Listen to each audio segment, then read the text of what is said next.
I can't remember what this guy's name is, but I know Chad Brown, and I almost feel bad for Chad that he had to listen to this guy. Take a listen. Well, all the rage. As an alumni, where are you at with where Deion Sanders has the program? Obviously, report came out.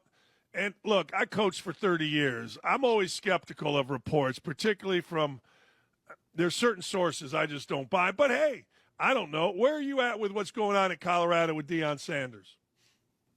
Yeah, I cannot, deny or verify the veracity of that report in Athlon.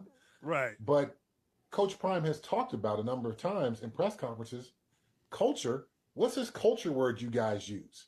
I'm not sure what culture means. And I'm like, okay, number one, you do know what culture means. And number two, if your program doesn't have a culture, then it allows what is in that article to be a possibility. When I was a Colorado Buffalo, certainly there was a transition time when Coach McCartney became the head coach, and before the Boulder community was going to be accepting of these athletes coming from inner city places in around the country and adapting to life in Boulder. There was a bit of a tricky process with that. But within a year or two, that process was smoothed out. And then we became a championship team, and our culture raised to a level where sometimes we would bring recruits in, and it was our responsibility as players to go to the coaches recruiting these kids and say, I don't think this guy's going to fit our culture. This guy's talking about drugs. This guy's talking about guns, whatever the case may be. So when you see these kind of things being reported, and typically if there's a report, it may not always be true, but there's some truth to this. There was a recruit who was on a video conference call with Coach Prime, and there was a gun on the table behind him. So there is something to that.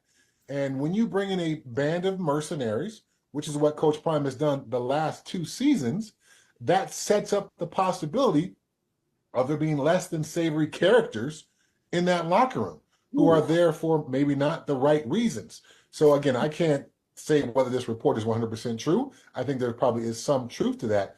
But the way that Coach Prime has built this roster with all these guys from different places who were unhappy wherever they were and try to bring them and turn them into a football team, well, at this point, you've got a band of mercenaries if you haven't made a strong culture for everyone to get in and understand and how they're supposed to behave as Colorado Buffaloes. All right, now I don't agree with the question, and I don't agree with the answer. Yeah, I was going to say. I think the question is ridiculous, and I think Chad's answer is ridiculous. Mm-hmm. I mean, I look, the mercenary aspect and like Coach Prime having a gun. You can have guns in this country. Yeah. I have a fucking gun in my safe right here. Yeah. I can pull it out and fucking look at it. No one can do shit. Mm-hmm. I just like, what the fuck, man? Why?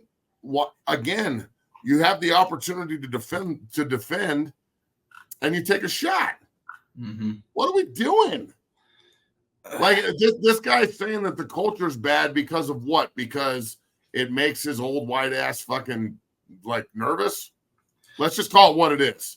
The white guys are nervous, so the culture's bad. That's what I thought. Oh, and the white guys are nervous, so they're mercenaries with guns and they're disgruntled. That's what I thought. So I am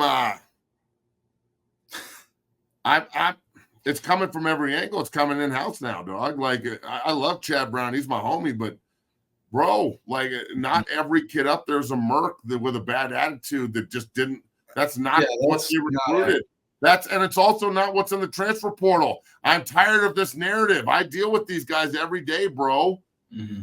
That's not true. These fucking kids are just looking for opportunity. It's college free agency. Yeah. Give me a fucking break, dog. Oh my God, they're even brainwashing Chad. I don't even know what to say anymore, dog. Like, I love CB with all my heart, but that you had an opportunity to just dunk this motherfucker, and you threw him an oop. That's what I don't understand is the negative connotation of players transferring, especially when it's legal now. This is what we all wanted. So now every player has a negative connotation to it. Every former player or former teammate of mine that has transferred, they're good people. They aren't like all these kids that transfer every year. They're not fucking mercenaries with fucking problems that are disgruntled. Mm-hmm. Those kids aren't the ones that CU's trying to bring in to surround Shador Sanders and Travis Hunter and Charlie and fucking Brown and all these other fucking cats that either came with Prime or were there before. They're not trying to put Woods with some turd. Is the turd going to help build the fucking program in Boulder? No. So I'm just, God damn it. This is fucking ridiculous. It's played out. All you fucking tight-ass white people that have a problem with all this shit all the time. You're the fucking problem, not them.